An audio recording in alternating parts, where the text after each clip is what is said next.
Well hi everyone, welcome welcome back to my video. तो hope so जो आपके prof के थ्योरी के एग्जाम्स थे वो बहुत बहुत अच्छे गए होंगे।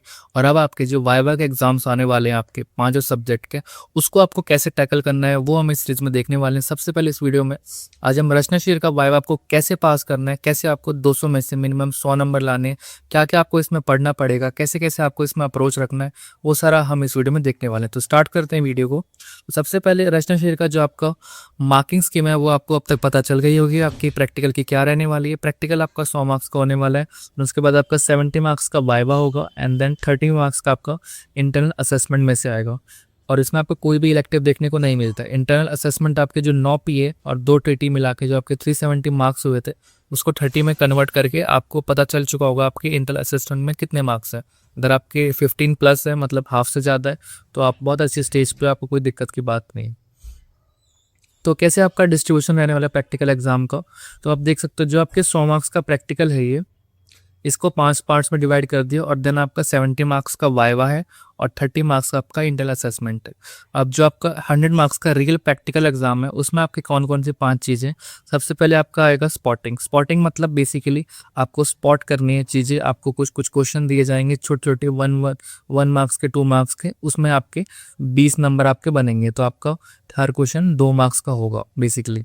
और देन आपका आएगा सेकंड में कोस्ट, आश्चर्य शरीर, डायसेक्टेड ऑर्गन, हिस्टोलॉजी स्लाइड्स। आपको याद होगा लास्ट में आपको टीचर्स ने हिस्टोलॉजी की स्लाइड्स दिखाई होंगी, उसके बेस पे क्वेश्चन आपको स्लाइड दिखाई जाएगी। मोस्टली कॉलेजेस में ऐसा नहीं होता मेरे हिसाब से, तो लास्ट में मतलब ऐसे हिस्टोलॉजी का पूरा सेटअप करके नहीं रखते।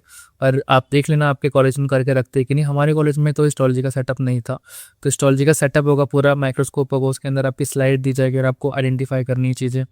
देन डायसेक्टेड ऑर्गन आपके सामने रखी जाएंगे। आपके सामने liver, intestine, kidney, heart, spleen, ये सारे गॉल ब्लैडर आपके ऑर्गन रखे जाएंगे। जो आपका बेसिकली जो डाइजेस्टिव सिस्टम का चैप्टर था, आपका रेस्पिरेटरी का जो चैप्टर था, उसमें आपके ऑर्गन रखे जाएंगे, और आपको उसमें अपने हाथ में लेके ग्लव्स पहन के टीचर को पूरा समझाना पड़ेगा कि इसकी ये जो भी आपको डिटेल्स बताने पड़ेंगे। देन आपका थर्ड जो है वो अस्थि, संधि, पेशी, बोन और जॉइंट। इसमें एक टीचर के सामने आपके पूरी सारी बोन्स रखी होंगी, उसमें सारी बोन्स होंगी, वो आपसे को बोन देगा और आपको उसे पूरा समझाना पड़ेगा। नेक्स्ट जो आपका है मर्म शरीर, सरफेस एंड रेडियोलॉजिकल एनाटॉमी। इसमें आपको मर्म के बारे में बताना पड़ेगा कि इस लोकेशन पे कौन सा मर्म है, टीचर आपको पॉइंट करेगा। देन आपको एक्सरे दिखाया जाएगा, एक्सरे के बारे में आपको बताना पड़ेगा कि एक्सरे में जो स्ट्रक्चर है वो कौन सा है। इस टाइप से आपके हो जाएंगे 20 मार्क्स के। और लास्ट में आपका 15 मार्क्स का प्रैक्टिकल रिकॉर्ड बुक जो आपने जनरल्स बनाए हैं वो आपके 15 मार्क्स, और 5 मार्क्स आपके कम्युनिकेशन स्किल के। तो देखते हैं जो आपका स्पॉटिंग है ये, इसके अंदर क्या रहने वाला है। ये सारा एनसीईआरटी के सिलेबस में आपको बता रखा है कि एग्जैक्टली क्या क्या पूछा जाएगा। सबसे पहला जो क्वेश्चन है वही आप देख सकते हो, हर क्वेश्चन आपका 2 मार्क्स का रहेगा। 1 मार्क्स फॉर आइडेंटिफिकेशन और 1 मार्क्स फॉर समथिंग एल्स। इस टाइप से रहेगा आपका पर क्वेश्चन 2 मार्क्स का रहेगा। सबसे पहले क्वेश्चन जो आपका रहेगा, ये क्वेश्चन फिक्स रहते हैं, फर्स्ट क्वेश्चन आपका यही होगा, चाहे आपका कोई सा भी कॉलेज हो, आपका फर्स्ट क्वेश्चन यही रहेगा। क्या आपको फर्स्ट क्वेश्चन है गर्भशिरा और कला से रिलेटेड है। मोस्टली यही आता है कि आपको एक स्ट्रक्चर दे दिया जाएगा और आपको आइडेंटिफाई करना पड़ेगा उससे रिलेटेड मेटाफोर। मेटाफोर बेसिकली क्या होता है कि इस चीज़ पे एक सिनोनिम टाइप हो गया। तो मोस्टली केस में, मोस्टली कॉलेजेस में जो देखा जाता है वो यही है कि आपको दो दो ही आपके आंसर मिलते हैं, या तो शुक्र या फिर आर्तव। शुक्र या फिर आर्तव मतलब होता है उसमें आपको बेसिकली चीज़ रखी देते हैं। जैसे मैं आपको साथ समझाता हूँ, जैसे शुक्र के कुछ लक्षण है। शुक्र का वर्ण ऐसा, स्पर्श ऐसा, रस ऐसा, गंध इसका। ऐसे आर्तव के भी कुछ लक्षण है, आप देख सकते हो। तो आपको अगर आपको बेसिकली जैसे फिटकरी रख देंगे, फिटकरी मतलब एलम, एलम आपके सामने रख देंगे। और शुक्र का लक्षण क्या बताया हुआ है कि वो स्फटिक के समान श्वेत है, मतलब वो मतलब फिटकरी जितना सफ़ेद है। तो आपको अगर फिटकरी रखेंगे तो आपको आइडेंटिफाई करना पड़ेगा पहले तो ये क्या है, तो आप लिखोगे स्फटिक। एंड उसके बाद इससे रिलेटेड मेटाफोर क्या है, तो आपको लिखना पड़ेगा कि यहाँ पर शुक्र की बात हो रही है। ऐसे ही आपको अगर हनी रख देंगे तो आप समझ जाओगे कि मधु मधुगंधिश्च, मतलब मधुर लिखा है, शहद लिखा है, तो शहद से यहाँ पर आप शुक्र पे जाओगे। देन ऐसे कॉमन आर्तव में क्या पूछा जाता है, आर्तव में गुंजा फल रख देंगे, इसे गुंजा फल कहते हैं, और इसे इंद्रग्रोप इंसेक्ट कहते हैं। तो ऐसा कुछ रख देंगे जो भी है, और आपको आइडेंटिफाई करना पड़ेगा कि आर्तव है। बहुत ही सिंपल फर्स्ट क्वेश्चन होता है, सबका ठीक जाता है। आइदर इट इज शुक्र, आइदर इट इज आर्तव। देन सेकंड आपका जो क्वेश्चन है वो आपका मर्म का रहता है, आपको मर्म आइडेंटिफाई करना है।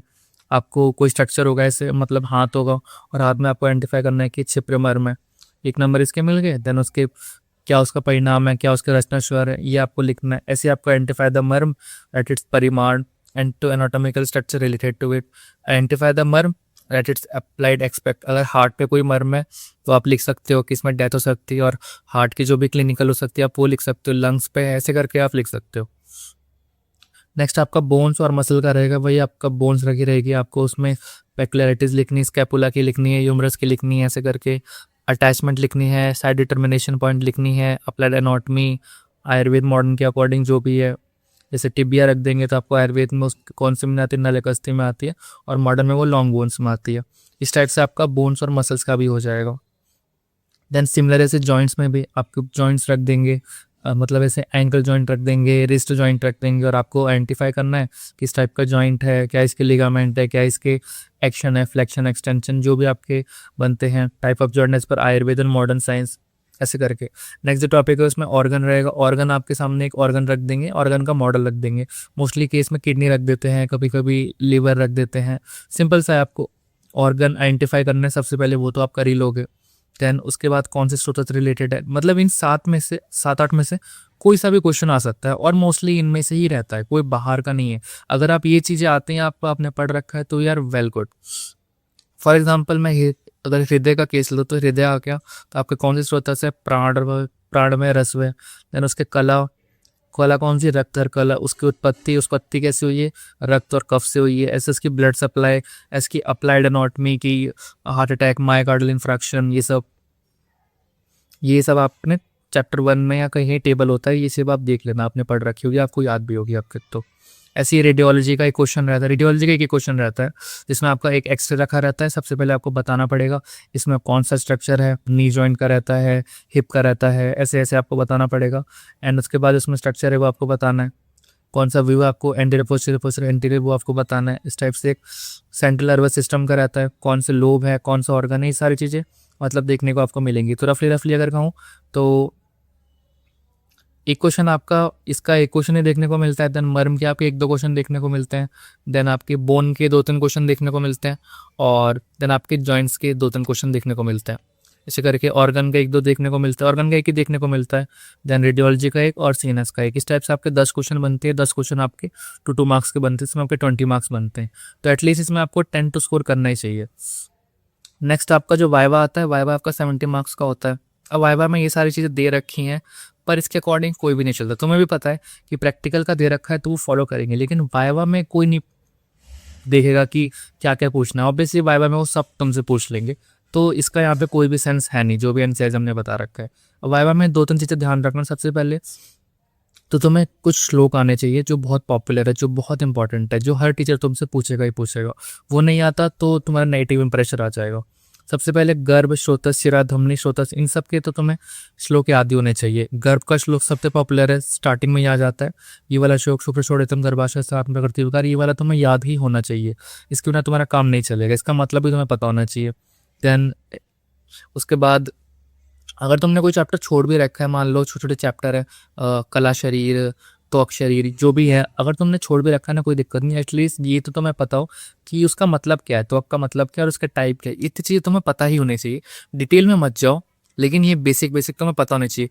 कला का मतलब क्या है, कला के टाइप कितने हैं, त्वक का मतलब क्या है, उसके टाइप कितने हैं, अस्थि कितनी है, अस्थि के टाइप कितने, इतना तुम्हें पता ही होना चाहिए हर सब्जेक्ट में। देन आपका प्रैक्टिकल जो आपको पढ़ाए हैं उसमें से क्या क्या आता है, देखो एक तो branches of anatomy, history of anatomy, ये तो इतनी नहीं पूछी जाती, पर आपको पता होनी चाहिए थोड़ी थोड़ी।